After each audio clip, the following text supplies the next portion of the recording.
Why did we do orchestration? I don't know. I'm just playing. With kind of the sound that we have just with the essential band elements, I think it's a really limiting vehicle to convey more than a handful of kind of emotional concepts with. And I think the orchestration is kind of a key to unlock a lot more, you know, colors and textures and things that will help us convey different ideas rather than just anger. It's not just because we could and it'll sound epic, bro. We wanted a little bit more diversity in the timbre versus just traditional instruments.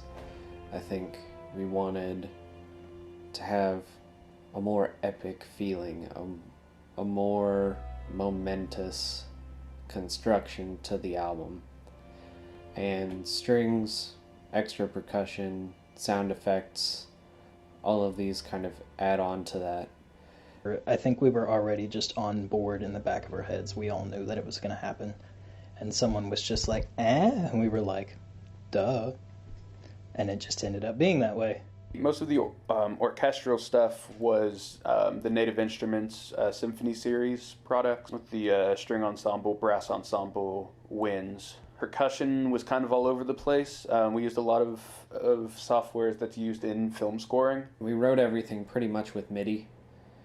We had a Novation keyboard that we were using and we would play out everything. More specifically, Cameron would play out most of the compositions. Cameron will do a lot of the orchestration stuff and we'll work together on the parts. And we'll have him play it out because I'm not a very good piano player and Cameron is a much better piano player. A lot of the time was us kind of sitting there writing parts and refining parts, and every now and then he would take some stuff home and he would bring back more pieces and we would work on it. It would kind of be how I do with like guitars. I'd bring in like little snippets of parts that had structures of what we wanted the orchestration to be like. And then we would just kind of go from there. We'd usually start with just like a bass, strings, horns, sometimes winds, and then percussion, and then kind of add and subtract from there.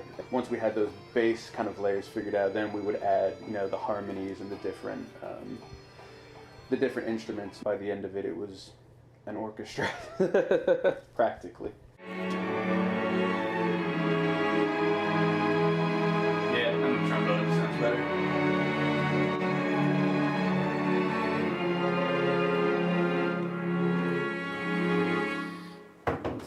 Tag option.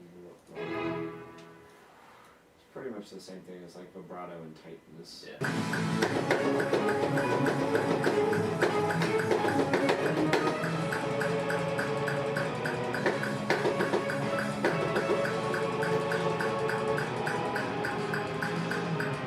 Yeah!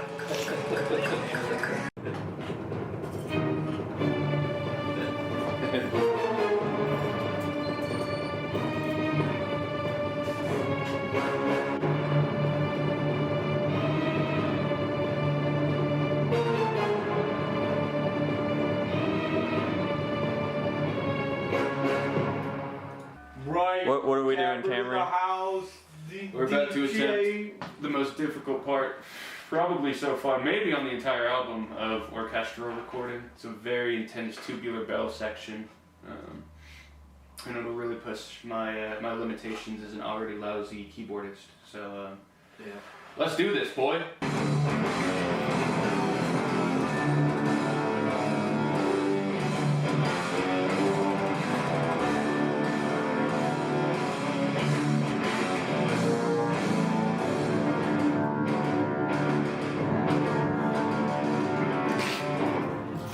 Talk to me about also the decision to use sound effects or FX in general on this record. I think that was just kind of a natural way for it to kind of come together, especially with a lot of the bigger like percussive elements, because there's only so much that, you know, Ben can really do with his kit, and we wanted the sound of cars being dropped into dumpsters on the album.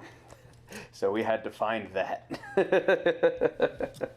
He'll work more with like a lot of the orchestration stuff, and I'll get more of the sound effects and textural elements generally is how it will play out. A lot of the synth stuff is stuff that I'll fiddle around with and come up with sounds, and I'll experiment with things, and it all really came down to what our specialties were. There were points where that difference in mindset clashed, and that's why we had so many like periods of time where we really had to like think over a part. There's some places where Native Instruments Massive shows up, which is a really, really like kind of go-to synth that me and Quentin both kind of are somewhat familiar with. It's used actually a lot in like electronic music. I mean, obviously, that was where a lot of the like dubstep dudes lived. Damage is the most insane percussion software ever, and I love it because it's just the most unbelievably dumb, bombastic sounds ever. Like fucking cars dropping and explosions and just this super like industrial kind of grit to it. It's really, really fun. They have an Ebo thing in here? What the fuck? What is that shit? Oh, fucking what? That's not an Ebo at all!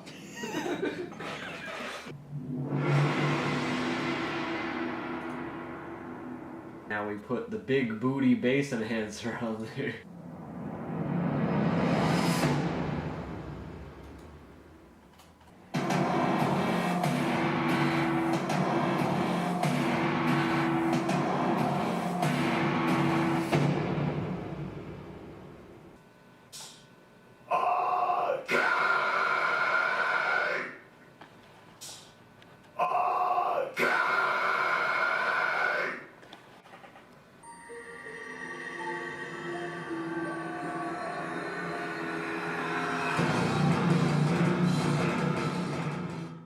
So I did all of the editing outside of the drums, and it was my least favorite part of the whole album. It is the most like science and not art part.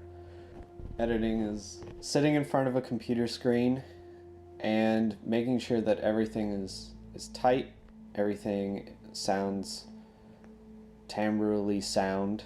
It takes a lot of time, and nobody even from like watching this will know how many hours went into editing. Handing it off to Jamie King as somebody who I look up to as a mix and mastering engineer. I don't want to give him something that he doesn't want to mix. I don't want to give him something that's going to cause a lot of extra work. I don't want him to hear something and send it back. I want, as somebody who I look up to, I don't want to disappoint him. I understand where he is at in the process and how a well-edited set of tracks can expedite his process, cut down his workload, and keep his workload creative. And that was the goal with everything that I did. But there is a lot of preparation that came into the process of editing. It can be a self-depreciating process if you look at it in a certain mindset. It all depends on your frame of mind, but you got to be constructive about it. You got to be better. You got to learn from it. And that's the most valuable thing that you can learn from this stage in the process.